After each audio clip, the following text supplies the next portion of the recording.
Então vamos lá, vamos iniciar agora com os relatos, as conversas sobre a gestão 87-90, presidida pelo José Márcio do Vale. Vamos lá. Eu começaria um pouco com essa história do Eustáquio antes de começar a questão, só porque essa história tem um lado engraçado mesmo. Tem esse fato, né, do juiz não querer que se pagassem os engenheiros, nós resolvemos pagar, separamos todos os cheques, hein? Mas tinha os engenheiros daqui e os engenheiros da Vale do Rio Doce lá em Itabira. E a qualquer momento o oficial de justiça podia chegar a ordem de parar o pagamento. Então teve um lance engraçado que nós fomos para Itabira esperando, né? Você pode ser cercado a qualquer hora. Mas os próprios engenheiros resolveram receber um campo de futebol, como é que chama o campo lá do Campo do Valério. E eu cheguei com 2 seguranças com as carabinas enormes, 2 seguranças com carabina mesmo, que era da própria Vale. Os engenheiros chamaram, que os segurança da Vale, para evitar roubo de coisa da Vale, tem um segurança armado. Naquele caso era para mim não chegar ninguém. O segurança falou comigo assim: ó, se chegar o oficial de justiça, que nós taca fogo nele. Senão, pelo amor de Deus, se o oficial de justiça entrar lá, eu paro de distribuir um dia na mesma hora. Nós distribuímos todo dia, só lembrando que isso foi muito engraçado. Né? Isso na prática, no dia a dia do sindicato, mesmo aqueles com aqueles que nós disputamos, Murilo Valadares, quem for, porque apoiou a outra chapa, acabou se agregando junto com a gente. Quer dizer, na verdade a disputa foi para clarear alguma coisa, né? Mas assim, a gente esteve junto depois nas lutas com o CETEC, com a CEMIG, com o NOCA, com o delegado, tudo independente dele, por acaso, ter apoiado ou ter participado da chapa que disputou com a gente. Eu acho que não ficou nenhum ranço desse tipo. Então, eu não consigo ver muita diferença nessa sequência entre eu e o Augusto. Talvez eu fale um pouco mais, seja um pouco mais agressivo, seja não tem tanta organização, né? Mas antes disso, por isso eu queria fazer uma reflexão. E a reflexão tem a ver com o dia de hoje.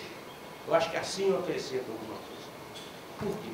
Porque no Jornal do Sindicato, 65 anos, está aqui, né, tem aqui um depoimento dos diversos presidentes do sindicato do Luiz para cá. Então tem o depoimento do Luiz, do Augusto e tal, e todos os depoimentos deles eu assino embaixo, dizendo que foi uma época importante na vida, agradecer o sindicato, etc. E no meu depoimento ficou uma coisa muito no ar, muito vazia, para falar a verdade. Né? E isso me trouxe até um certo mal-estar, mas não tem nenhuma importância. Eu sei como é que funciona essa questão de edição de jornal, etc. E eu acho que isso aí é também natural. Né? Então, o que diz aqui no meu depoimento? Já o presidente, depois que você fala, 65 anos, notável, duração, etc. Já o presidente da gestão 87-90, José Márcio Carvalho Vale, acredita que os 65 anos do CNG é uma oportunidade para refletir sobre o papel do sindicato. Ponto. E já passa para Cristina, falando sobre o sindicato, etc. Eu queria clarear isso. Né? O que eu falei foi muito mais do que isso. Né? E continuo pensando nisso. Eu não estou falando de uma reflexão, só desligar isso aqui. Eu não estou falando de uma reflexão de sindicato, reflexão apenas por refletir, não. Eu acho que o momento é realmente refletir até mesmo a existência do sindicato. Quando eu falo isso, eu digo o seguinte, e coloquei isso muito na entrevista. Ou seja, o sindicalismo não tem dúvida que é necessário fortalecer a questão sindical. Nesse momento de pensamento único, etc., é preciso fortalecer essa relação capital-trabalho, né? Ou seja, a todos esses embates da questão sindical. Mas, do mesma forma, que eu já refletia na época do Augusto, a gente reunia, por isso que eu não quero fazer muita diferença entre a época do Augusto e a minha, quando eu tinha encontros com a CFDT, Central da França, que tinha seus quadros, os portugueses também tinham seus quadros, a gente estava crescendo e nascendo as centrais sindicais, né? Teve o Conclate, depois enfim, o crescimento, o aparecimento da CUT, etc. A gente refletia já na época, e essa reflexão hoje ela é mais forte ainda, se tem sentido uma representação sindical de engenheiros. Ou se o sindicato de engenheiros não deveria ser um departamento do sindicato majoritário, seja ele uma luta no Sindeletro, seja ele dentro de uma luta dentro do... enfim, de uma central, como funciona na França, como funciona em outros lugares. ou se a gente estava resistindo ou mantendo aquela estrutura, e esses embates existiam nas reflexões mesmo naquela época. O pessoal da CUT já pensava isso, o pessoal do PT já pensava isso também. Mas será se não é? O sindicato correto não seria a gente estar junto com o sindicato majoritário, como um departamento, como um quadro lá dentro? E isso a gente recebia os livros, trazia os livros, era da CFDT, não era? E eu acho que hoje, mais do que nunca, depois de ter atravessado o processo de privatização e esse jogo de hegemonia, e mais do que nunca agora, quando há a possibilidade de emprego na engenharia com muito mais facilidade que tinha na nossa época, e no momento em que a engenharia não tem essa característica que tinha na nossa época, hoje ela é muito mais diversificada. Quer dizer, o cara que trabalha com informática é engenheiro, né? O químico, os arquitetos já saíram do CREA. Então eu dizia a reflexão é o seguinte: será se não está na hora da gente pensar que a forma dos engenheiros se representarem não ser outra? Será que o sindicato não está ultrapassado, não vão fazer 70 anos, 80, 90, 100? Eu já tenho 64, eu tenho que passar o bastão da própria minha vida, e o sindicato vai ficar, quem não está aqui há 100 anos, alguém vai rir disso. Mas não é rir, estou dizendo, não é rir no sentido mas é anacrônico, está ficando uma coisa estranha.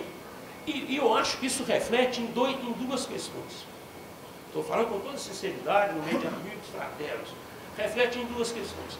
Primeiro, nós nunca tivemos tanto sindicalizado como tivemos na minha época, eu acredito. Eu acho que nós chegamos a ter 11 ou 12 mil sindicalizados em engenheiros. Você teve um depoimento que era quase 300, quase 100% da sua empresa. Na minha empresa era quase 100%. A CEMIG era uma presença em massa do sindicato de engenheiros. A gente conseguiu pôr Vale do Rio Doce. A gente tinha os engenheiros na área de metalurgia junto com a gente, quer dizer. Depois essa questão foi sendo, não é culpa de sindicato, não, talvez por essas entidades, tipo CREA, isso eu tenho quase certeza que não representa mais absolutamente nada, para a maior parte dos engenheiros. A maior parte dos engenheiros, em geral mesmo, 95% dos engenheiros não representa nada. Então essas entidades não teriam talvez ter uma outra função, uma outra lógica, sabe? Aí eu fico lembrando o seguinte: não será a hora de fazer uma reflexão dessa que o Augusto nos levou e fez essa viagem lá atrás do Centro de Estudo de Engenharia, onde os temas que estavam sendo discutidos por ele naquela época estão presentes hoje com muita força. Quando a gente olha, por exemplo, esse encontro do Rio +20 e vê a posição do Rio +20 e a posição do encontro lá dos povos, a cúpula dos povos, a gente vai ver o quanto que essa estrutura formal está longe dessa outra estrutura, né? da estrutura realmente necessária.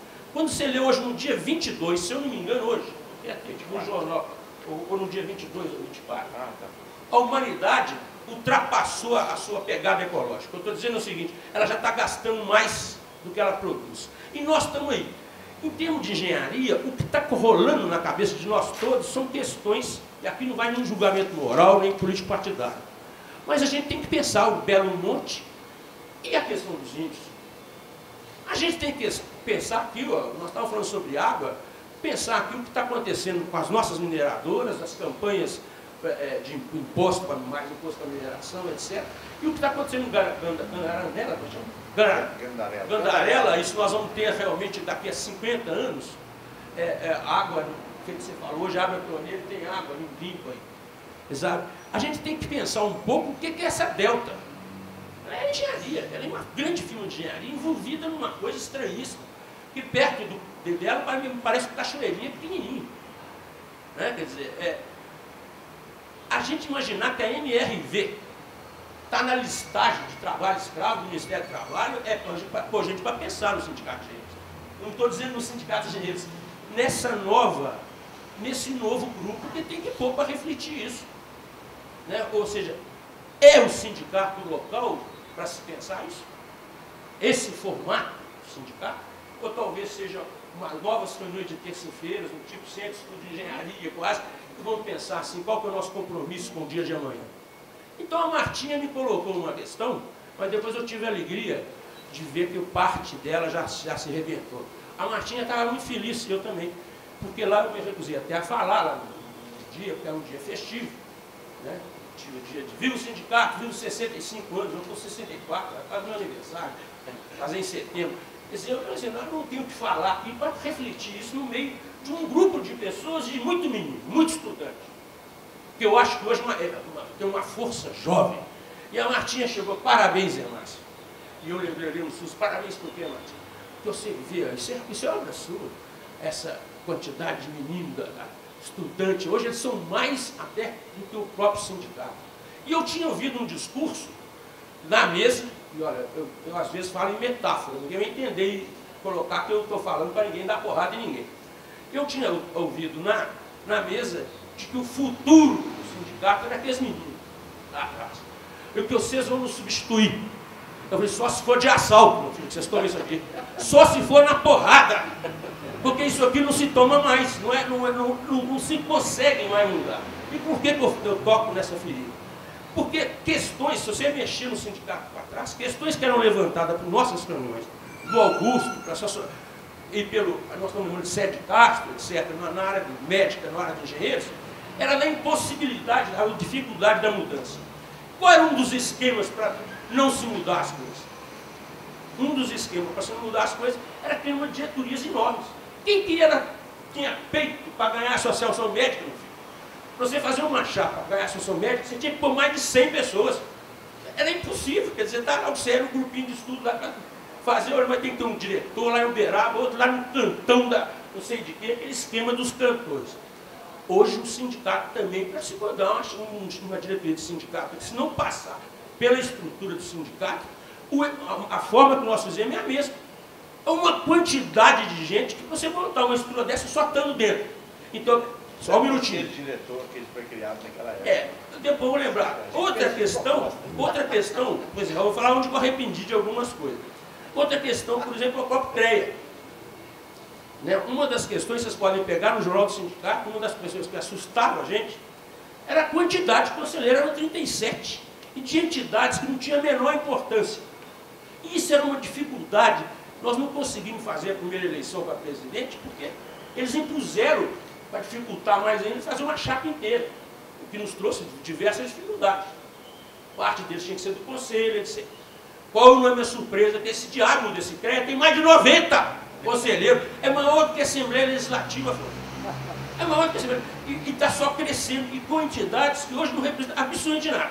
Se nós questionávamos na época a representação das associações de ex-alunos, e cá para nós, uma associação de ex-alunos, sentar no CREA, uma coisa atrasada feito do CREA, ainda discutir fiscalização, legislação a respeito de alguma coisa, né? Hoje ele tem a associação de empresa, tem 20 ou 30 pessoas. Então, quando eu digo refletir, é refletir isso. Não é falar assim, ó, bomba no sindicato, nem nada disso não. É porque a meninada, que infelizmente nós criamos um tal de Sede Jovem, eu não sabia não. Pusemos no estatuto que a juventude podia entrar, mas eu acho que agora elas têm que vir aqui para quebrar, ocupar mesmo. Falar assim, não é isso que nós queremos. Queremos conversar, qual que é o meu compromisso? Não é discutir atribuição, discutir poder. Quando você entra no CREA, eles estão discutindo atribuição. O engenheiro está falando escondido, o engenheiro eletricista fala escondido, o engenheiro civil, se ele pode projetar uma casa de 30 metros ou de 40. Quer dizer, é uma coisa tão estranha, não é que a gente tem que discutir qual é a nossa função numa estrutura de uma sociedade em desenvolvimento, um país crescendo, e se a gente está sendo ou não utilizado para manter as coisas como estão, a gente acaba fazendo isso, porque 90% do nosso trabalho de engenharia está ligado à gerência, à representação da própria empresa, naturalmente isso, é coordenação, gerência, etc. Então, toda a minha trajetória dentro do sindicato, junto com Augusto, junto com Afonso, e aí tem 1000 histórias, né, da luta nossa com o metalúrgico, usar avião para estar no mesmo esquema do patrão, vamos dizer assim, ser questionado por isso, né? Comprar ações de empresa para poder participar na marca do Conselho de Administração. Tudo isso nós fizemos. Sentar com os metalúrgicos e fazer piquete. Engenheiro não faz piquete, olha que frescura. Não, greve é greve, mas não pode ter piquete, que frescura. Tem que ter piquete. Né?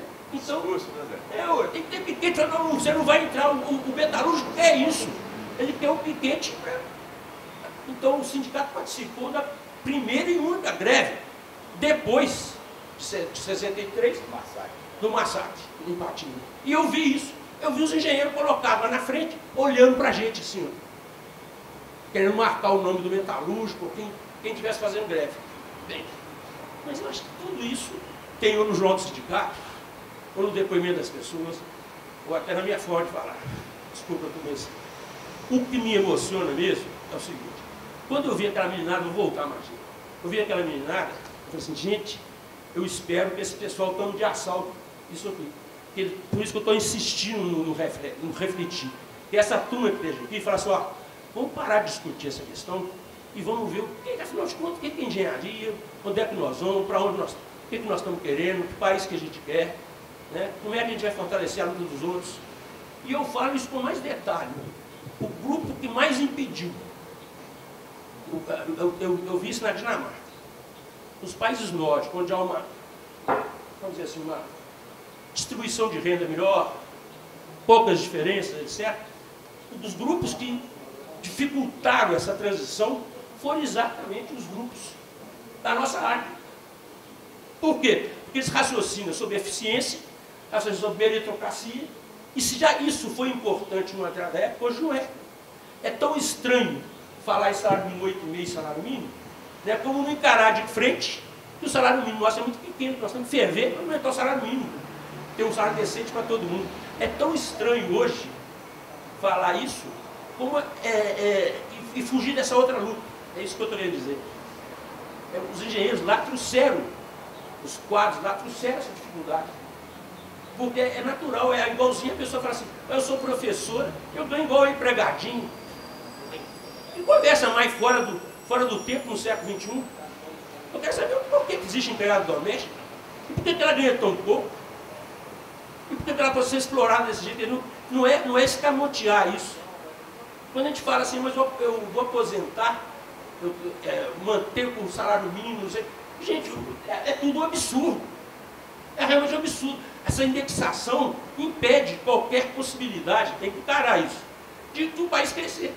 Então, se é 8,5, se é 16 vezes, você sempre vai manter o pessoal recebendo muito pouco.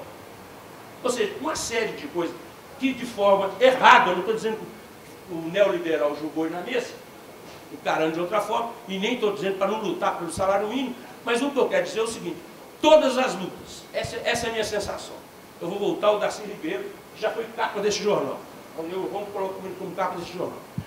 Parece, a sensação que às vezes eu tenho, é que todas as lutas que a gente fez, em relação principalmente às representações de engenharia, a gente perdeu. A sensação é que a gente perdeu. Se eu lutei por um CREA transparente, ele nunca não é nada de transparência. Não tem.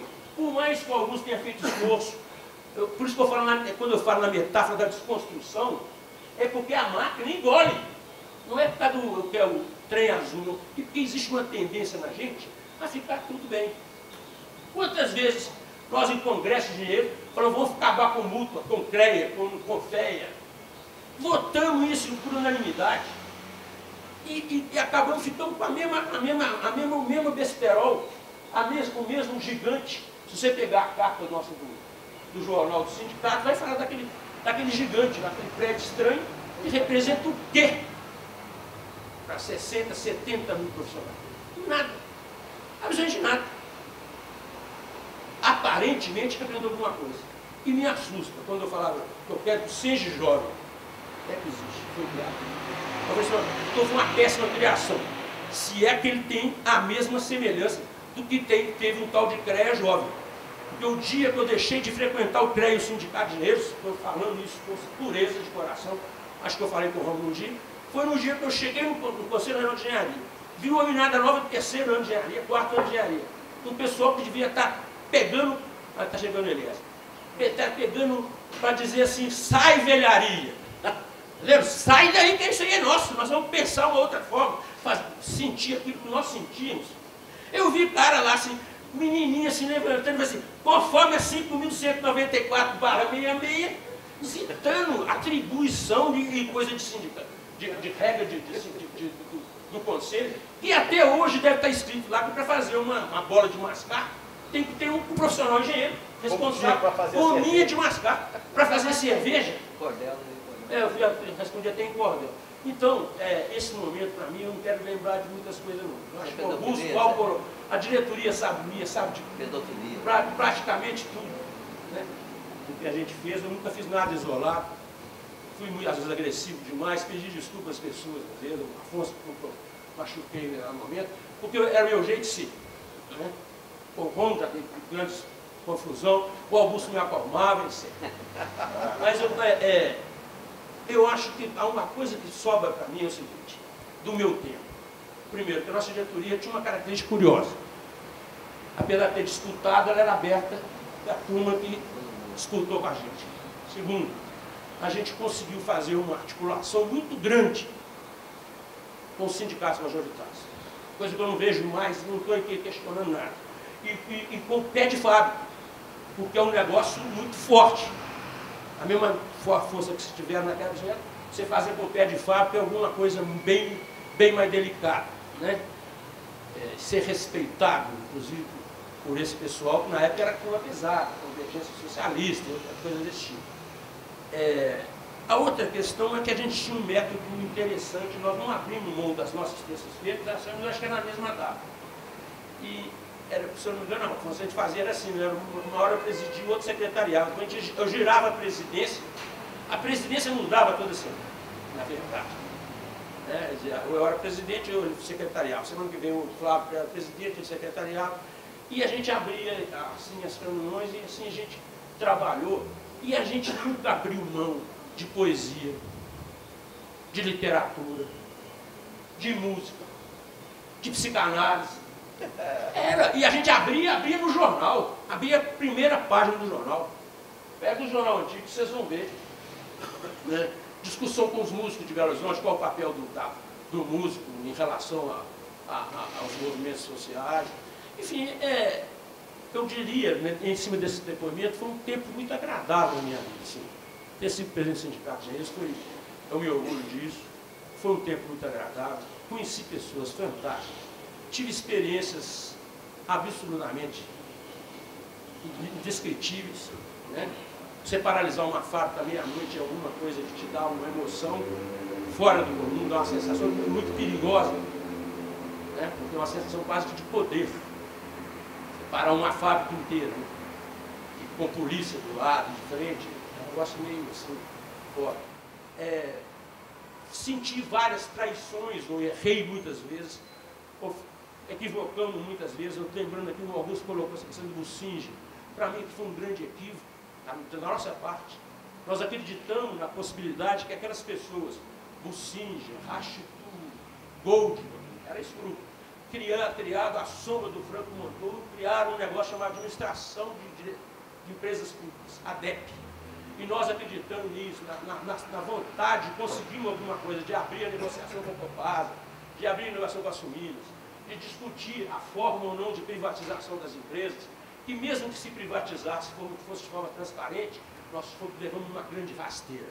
Essas pessoas que estiveram aqui, que estão no Jornal do Sindicato, que nós recebemos, que jantamos com ele lá na Dona Derna, né? Eram os futuros homens de $1 milhão do grupo da privatização da época de Fernando Henrique. Então, e até hoje. É o Goldman, que é vice-governador de São Paulo, é o Rachitu, que quis mudar o nome da Petrobras, para Brasilfex, Petrobras. Bem, e que, na verdade, tudo que colocaram, e aparentemente era uma coisa bonita, né? Dizia o seguinte, que as empresas estavam privatizadas, era preciso desprivatizá-las. Né? A ideia era essa. Né? Então, nós vimos o que deu. Então, são erros que a gente comete, equívocos que a gente cometeu. Então, hoje, eu não gostaria de... Eu acho que as perguntas que tiver aí, os diretores vão ter muito mais a contar, desde o Zé Flávio, que também foi resgatado, escrevendo fideocracia nas paredes e tal. Mas, enfim, ele veio aqui numa outra situação. Eu não tenho o que contar sobre essa época, eu acho que está aí. São épocas diferentes. Agora, hoje, essa é a minha reflexão, sabe? Eu acho que a gente tem que abrir... fiquei feliz também que eu diz o Eliezer, quando eu chateado lá no CREA, estava contando isso aos 65 anos do CREA, e falou assim, mas eu acho que o CREA jovem já arrebentou. Não é isso? Você me contou? Acabou por eles mesmo, porque eles começaram a ver, né? Que aquele negócio ali é um pouco aquele joguinho só de elevador, caiu um de área para cá, trancada para lá, enfim, o Eliezer viu, parece que acabou. Espero que, então, no caso do Senge aqui, essa menina que esteja aqui, tire a gente dessa mesa. Bota para quebrar. Bota para quebrar, fala assim, não chega dessa conversa, vamos começar coisa mais séria, vamos ouvir música, vamos pôr funk nesse tempo, e partir disso aí, discutir o que é que nós queremos de Belo Horizonte, qual que é o compromisso que eu tenho com o meu bisneto. Eu acho que tem um monte de coisa para ser discutida agora. Muita, mas é muita coisa. A questão do meio ambiente é para ser discutida. A questão da legalização ou não das drogas é para ser discutida. Você vai ter filho amanhã, eles vão ter. Essa matança que tem em volta aí, são temas para ser discutidos. Sabe? A questão dos blocos. Dizer, não pensem vocês que essa questão, estava brincando com alguns, que essa questão que nós estamos na Europa é uma coisa à toa, não. Wall Street não interessa que se articule grandes blocos. Se a União Europeia fracassar, é ótimo, porque eles querem que fracasse o Mercosul, que fracasse a Unasul, que fracasse tudo. Né? Então, eu acho que essa coisa que existia, né, eu não sei se o sindicato está ajudando a turma a refletir, se está imobilizando as pessoas, engessando a meninada com essa série de eventos, com esse discurso, em que pese que tem esse lado de corporação, sim, eu não estou negando, não, tem que defender também o cara como assalariado, etc. Mas está faltando essa perna. Só isso. Fora disso, é isso mesmo. Só lembrando-se que algumas coisas eu gostaria que acontecesse, não sei se vai acontecer com a minha geração ou com a geração futura, eu teria 2 ou 3 temas para mexer. Um era o seguinte, eu acho que deveria alguém um dia colocar o retrato do Silas, que foi o maior movimento de engenharia aqui lá no CREA. Da mesma forma, está lá o Márcio Rocha. Acho que tem que ter lá um dia, lá alguém chegar e falar assim, apanha o retrato do Silas com a história. Está todo mundo anistiado. Se nós estamos colocando o nome das pessoas, essa história tem que ser limpa de novo. Isso não vai me impedir de votar no Luiz das Conselhos Novais, não. Estou falando publicamente, não vou votar na turma, mas assim, a história tem que estar lá, não tem importância nenhuma, é preciso ter a história. O Silas está lá. Outra questão que me culpa, que é preciso alguém fazer, eu penso inclusive em fazer, mas talvez seja uma turma mais animada, quando eu pensei em estudar história, foi que ao sexto período eu pensei em fazer, o Augusto tocou aqui de leve. É preciso ir além numa história que é engasgada para mim como sindicato de direitos, desde a época do Luiz. Onde foi parar o nosso colega engenheiro da Mendes Júnior, que até chegar no Rio de Janeiro, eu vou contar com essa história, o Augusto pode melhorar isso aí, até chegar no Rio de Janeiro, falou que ia dar entrevista aqui no Sindicato de Engenheiros, dizendo que ele era vítima de uma grande companhia sacaneando com ele. E por que daí para frente ele desceu em Belo Horizonte e nunca mais apareceu no Sindicato de Engenheiros? E nunca mais o Sindicato de Engenheiros botou o dedo na ferida. Eu quero saber o seguinte, até que ponto que a Mendes Júnior não estava nessa grande sacanagem que teve lá? Porque uma coisa existe, eu sei. Uma coisa existe. Tem uma informação, o Luiz me contou, dizendo assim, melhor vocês não mexerem muito nisso não. O Murilo, o tinha dado dito por isso, acho que o Murilo.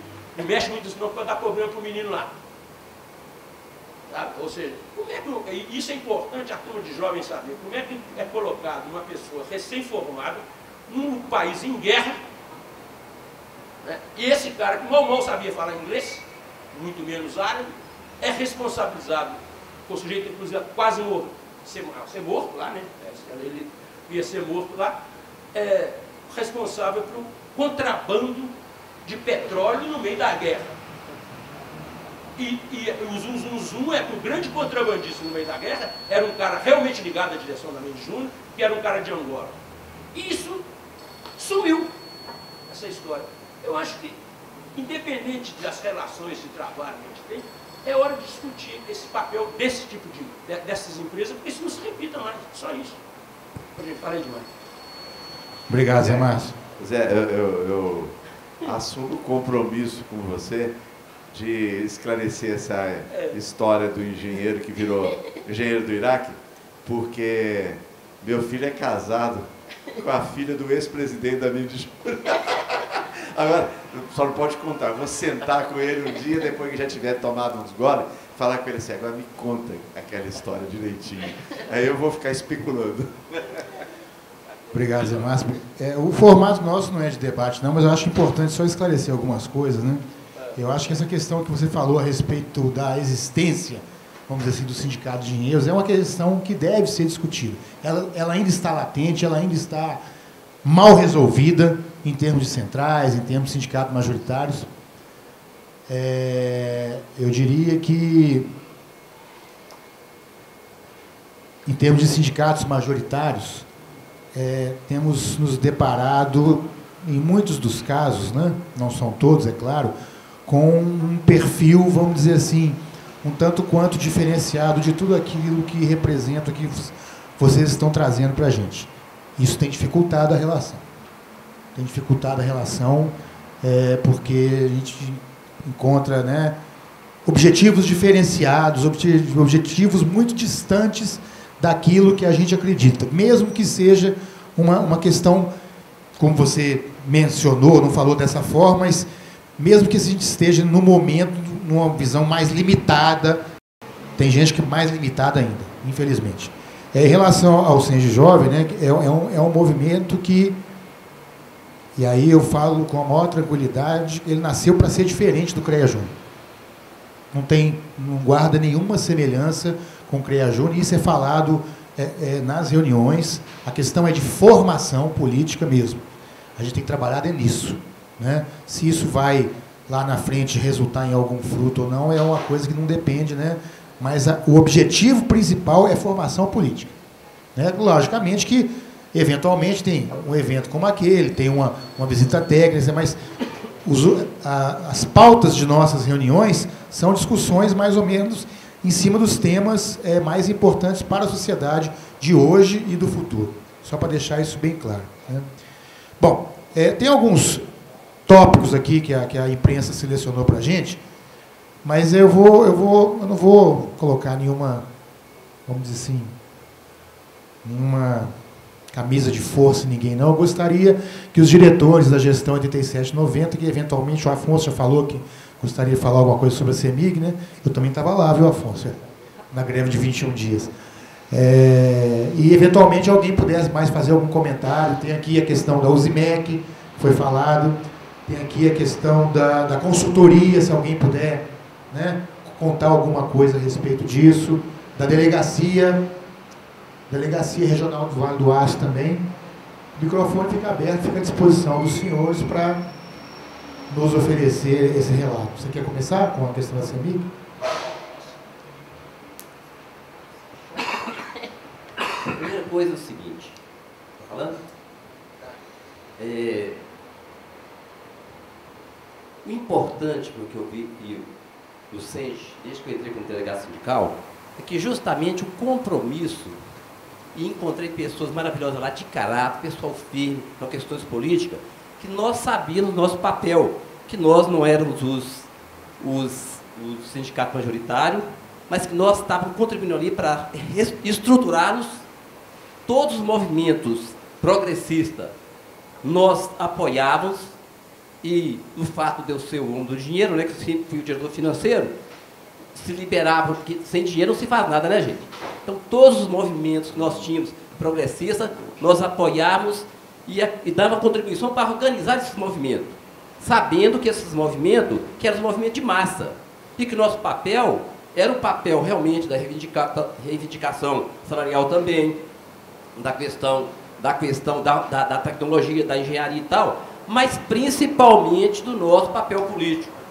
E se eu fosse ver o que foi o Senge, desde a época do Luiz Vasconcelos, passando por Augusto, Zé Márcio, Cristina, e continuar o que foi o Senge, eu diria o seguinte, que ele teve a soma de muitas cabeças.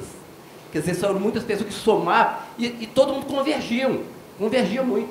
Mesmo quando houve a disputa, a disputa ainda era pessoas, todos progressistas, as duas chapas que convergiam para a gente termos um sindicato que fizesse um papel da evolução da sociedade, como veio com a questão das diretas já, né? Mas todos os movimentos nós procurávamos estar presentes com eles.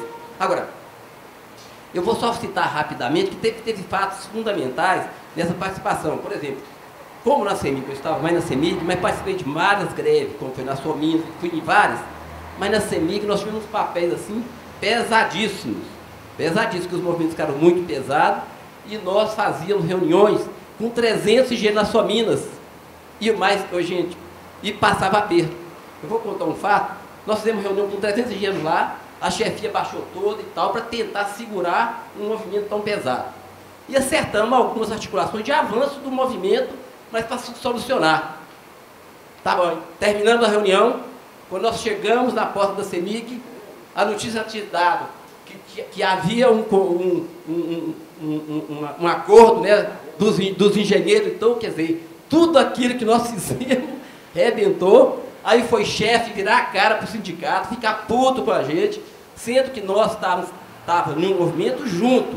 Mas então, quando você está em movimento de massa, gente, olha, não existe controle.